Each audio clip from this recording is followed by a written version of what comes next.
모시고 안녕하십니까? 저는 모시고 안녕하십니까 하고 우리 천도교식에 인사를 할 때마다 제 자신이 천도교인이라는 사실과 또 우리가 천도교라는 것을 서로 확인하고 느끼게 해주어서 참 기쁘고 좋습니다. 그래서 제가 천도교인이라는 사실을 알고 있는 사람들은 물론이고 비록 천도교인이 아니더라도 기꺼이 모시고 안녕하십니까 하면서 인사를 하게 됩니다. 사람들은 그냥 천도교 인사법이라니 하면서도 싫어하시는 것 같지는 않습니다. 천도교인으로서 살아오면서 저는 그동안 이 인사를 수천 번, 아니 10,000번도 더 넘게 하였을 것입니다. 그럼에도 불구하고 지금 이 순간에도 내가 정말 인사를 제대로 하고 있나 하는 반성을 하게 됩니다. 이 인사법은 천도교를 신앙하는 사람이라면 자신을 비추어 보는 거울과도 같은 것이니까요.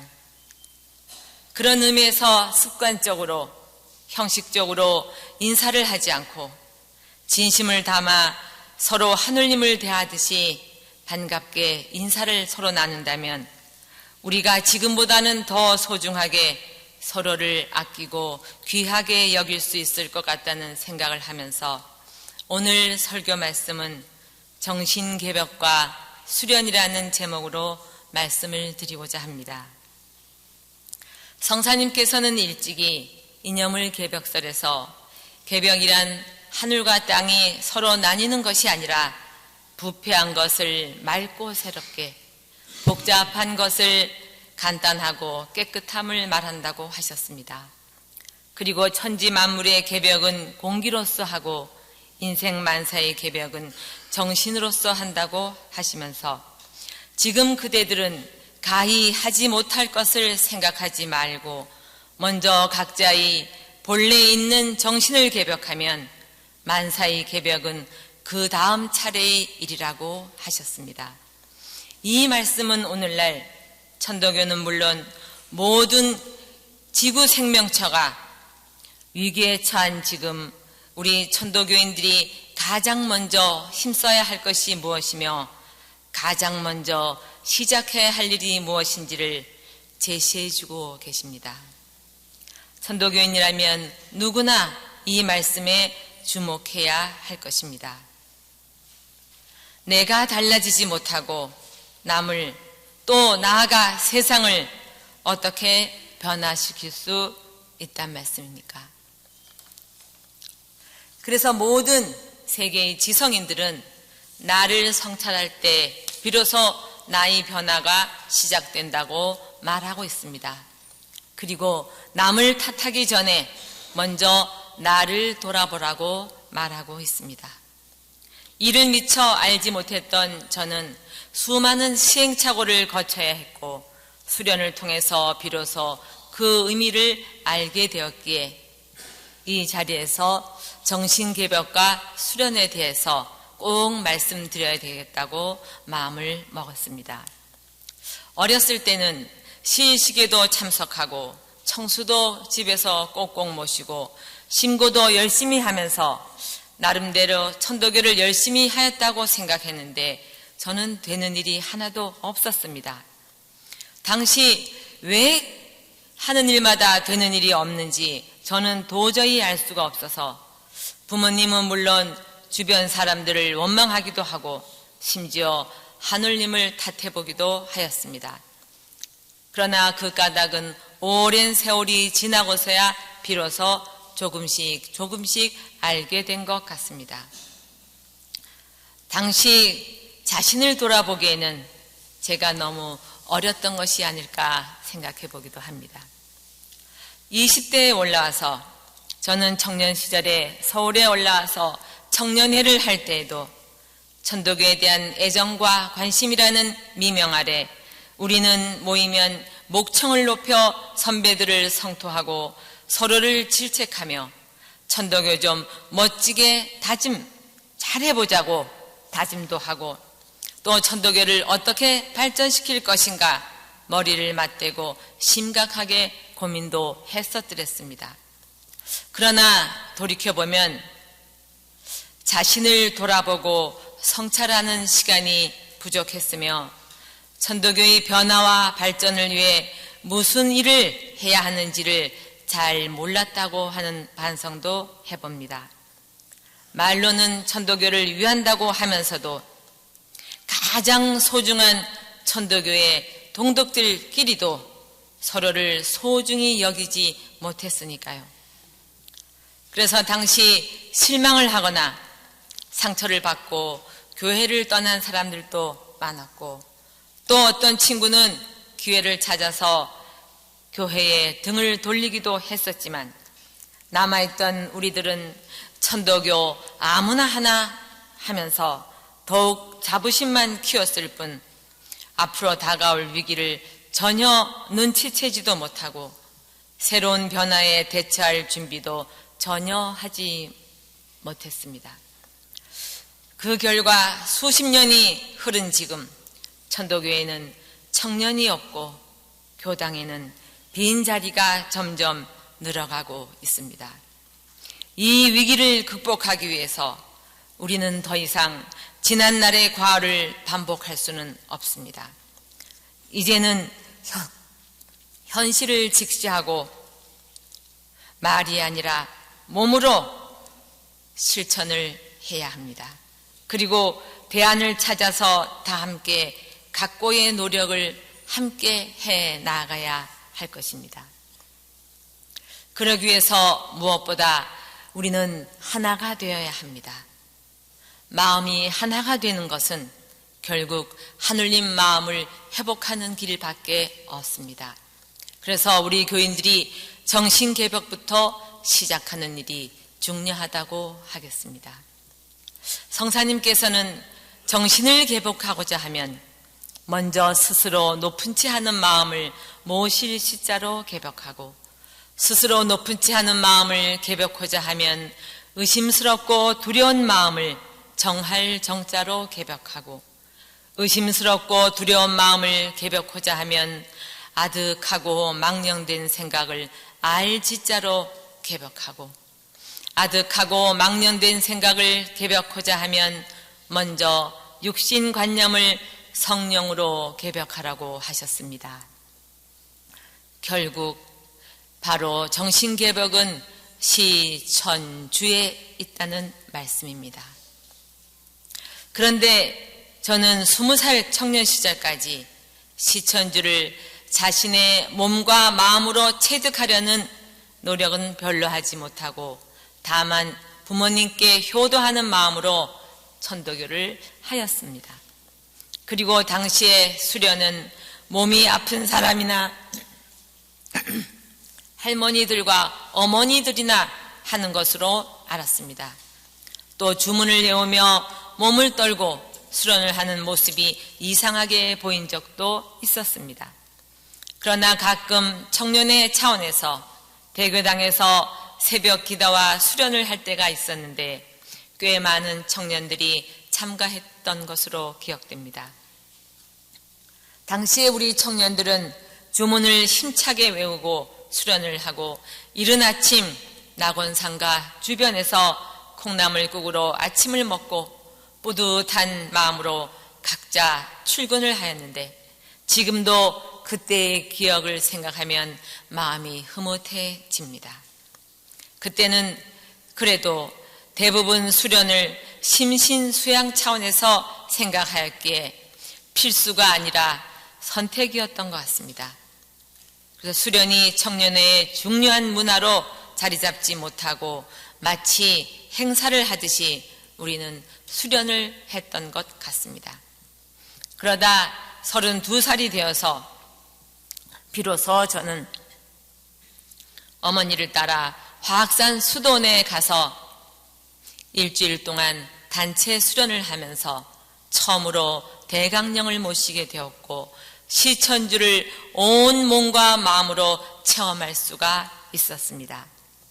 그 체험의 순간들은 지금도 생생히 저에게 살아있으며 항상 마음의 중심을 잡게 합니다. 상상을 초월하는 놀랍고도 소중한 체험이었습니다. 이 세상 전부를 준다고 해도 바꾸지 않을 만큼 소중한 체험입니다. 대신사님께서 금을 준들 바꿀 소냐 은을 준들 바꿀 소냐 하신 심정을 조금은 알 것 같기도 하였습니다. 모든 것이 새롭게 보이고 모든 것이 새롭게 들리고 이전과는 전혀 다른 새 사람이 된 느낌, 이것은 말로 표현할 수가 없었습니다. 정말 사람들이 하느님으로 보이고 느껴져서 절을 하지 않고는 견딜 수 없는 마음, 그래서 부끄러운 줄도 모르고 아무 곳에서나 넙죽넙죽 절을 올리면서 감사합니다, 감사합니다 하면서 울었던 기억이 생생합니다. 천도교 주문을 외운다는 것은 단지 자기 자신을 위해서 비는 것이라고 생각했었는데, 수많은 천도교인들은 자아완성을 생각하면서 보구가민을 생각하면서 광재창생을 생각하면서 자신의 몸을 던져서 수련을 하고 있었습니다.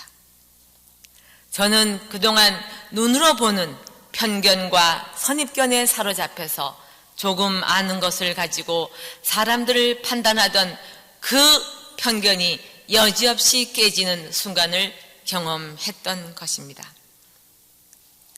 살아있는 것이 기적이 아니고 무엇이며 지금 이렇게 살아있다는 것만으로도 너무 벅차고 감사하여 모든 사람들과 함께 울고 웃으며 하나가 되는 그 수련의 의미와 그 수련이야말로 천도교의 보이지 않는 힘이며 지금까지 천도교를 지탱하고 이끌어왔던 힘이었습니다. 그래서 저는 그런 모습이 너무 좋아서 또 하느님과 약속을 했기 때문에 이후 30년 동안 매년 적어도 2번씩은 단체 수련에 참가하고 있습니다. 그러면서 저 자신은 물론 많은 사람들이 수련을 하면서 마음이 변하고 얼굴이 달라지고 생각이 달라져서 행동이 달라지는 것을 수없이 보게 되었습니다. 그러면서 스승님께서 그토록 정신개벽을 강조하신 이유를 차츰차츰 알아가게 되었습니다. 수련의 의미와 수련의 중요성은 자신이 직접 해보지 않으면 정말 알 수가 없습니다.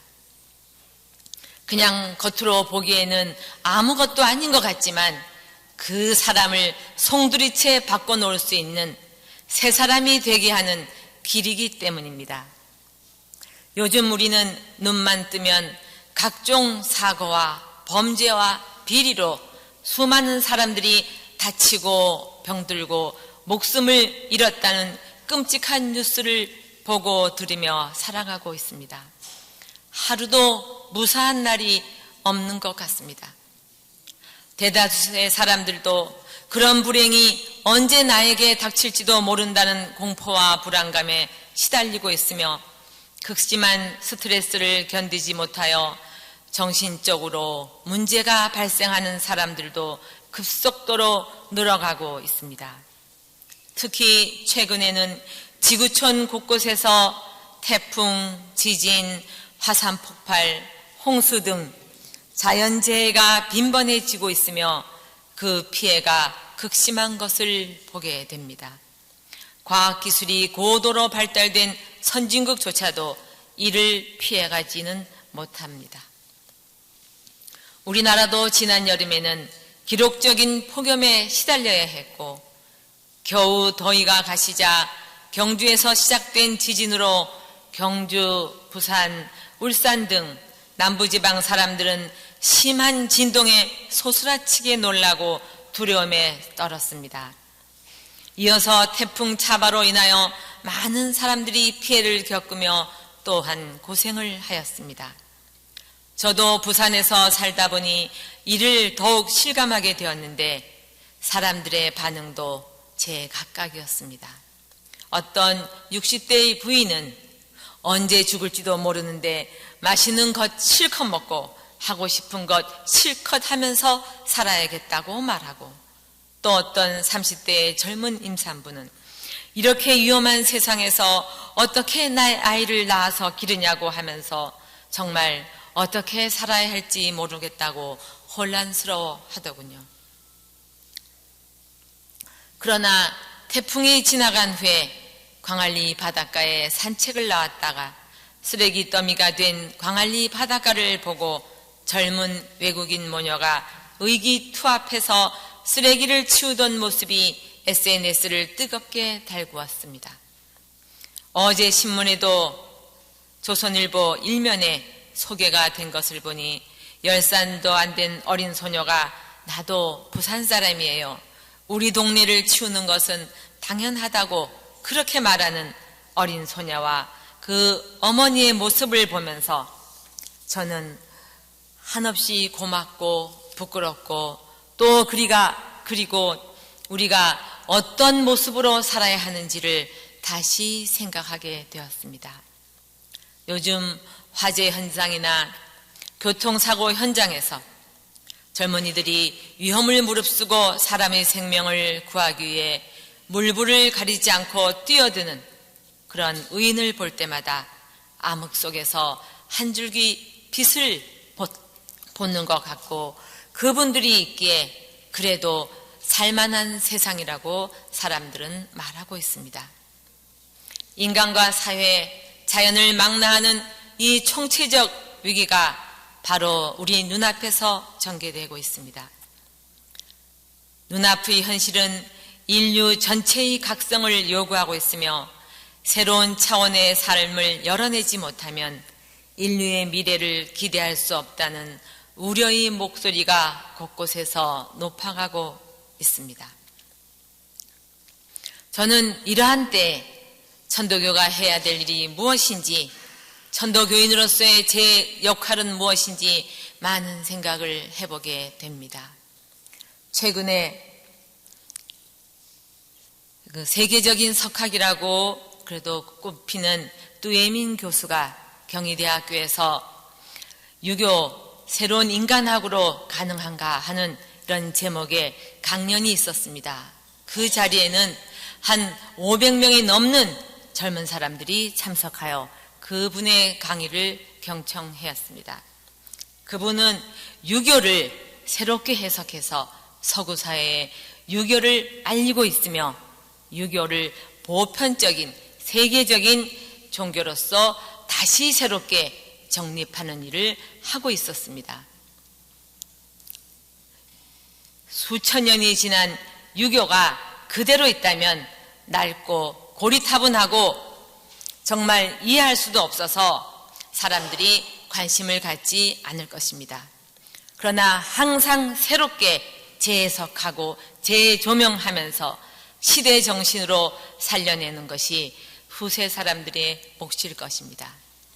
우리 천도교인으로서 오늘날 천도교의 현실을 돌아볼 때 우리는 너무 과거의 역사에 매달리지는 않는가 하는 반성을 해보게 됩니다.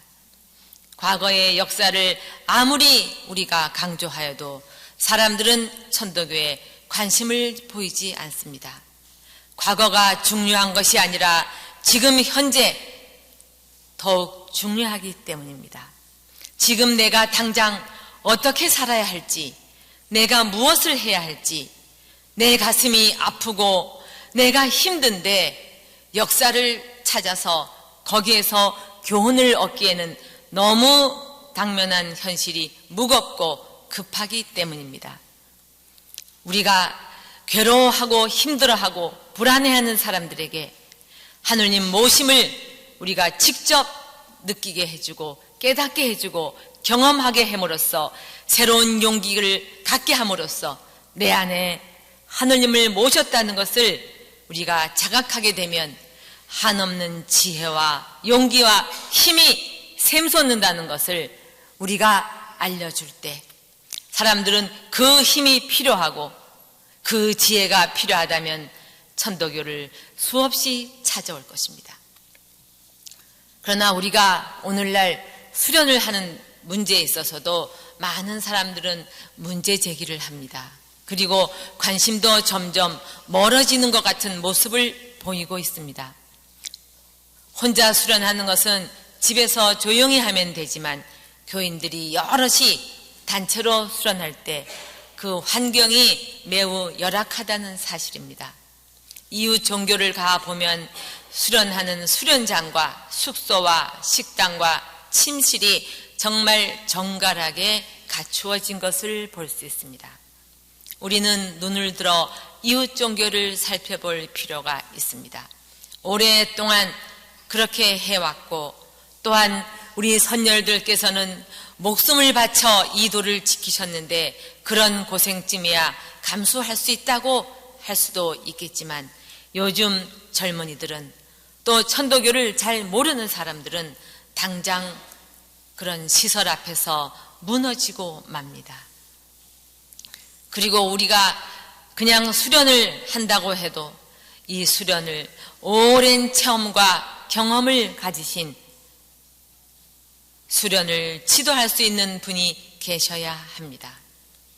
어떻게 주문을 외우고 어떤 마음으로 주문을 외우고 어떤 현상이 생겼을 때는 어떤 마음으로 이를 극복하고 또 어떻게 하면은 소중한 깨달음을 얻을 수 있는지 그 절차와 과정을 자세히 안내해 주면서 이끌어 주어야 합니다. 이 길은 말로 글로 할 수 없는 것이고 수련을 통해서 마음과 마음으로 전하고 그 당시 나타나는 수많은 다양한 체험들을 속에서 논의되고 또한 가르칠 수 있기 때문입니다.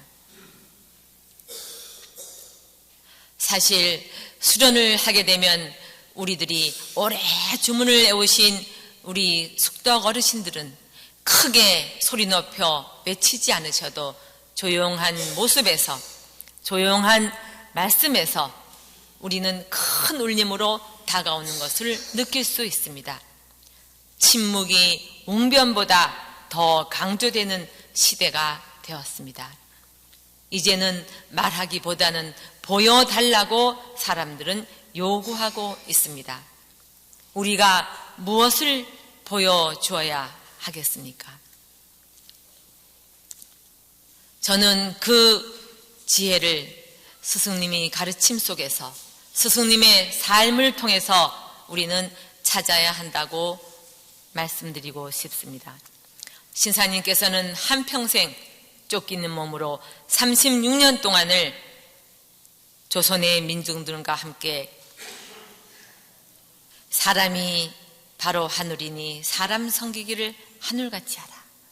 저 새소리도 시천쥐 소리니라. 땅 아끼기를 어머니 살같이 하라. 어린아이도 하늘님을 모셨으니 아이 때리는 것은 하늘님을 때리는 것이고 하늘님이 싫어하신다고 말씀하셨습니다. 오늘날 이 가르침은 가장 우리가 당면한 현실을 이미 100년 전에 직시하시고 이미 말씀을 통해서 우리에게 전해 주셨습니다. 요즘 우리 사회에서는 해월 신사님에 주목하고 있습니다. 왜냐하면 신사님께서는 실천가였기 때문입니다. 이제는 복잡한 이론보다는 실천이 필요합니다. 우리 천도교인들도 많은 것을 배웠고 알고 있고 또 해왔습니다. 그러나 저는 그동안 우리가 천도교 해오면서 살아온 우리의 삶을 지금 이 순간부터 정말 성찰하여서 우리에게 부족했던 점이 무엇이며 우리가 잘 할 수 있는 일이 무엇인지를 다시 한번 정립하여 앞으로 수많은 생명을 구하는 일이 천도교가 바로 서는 일이고 천도교가 잘 되는 일이고 천도교인들이 도를 이루는 것이라는 그런 사명감을 가지고 우리 스스로 정신개벽과 또 정신개벽을 위한 수련에 더욱 정진하시자는 당부의 말씀을 드리면서 설교 말씀을 마치고자 합니다. 감사합니다.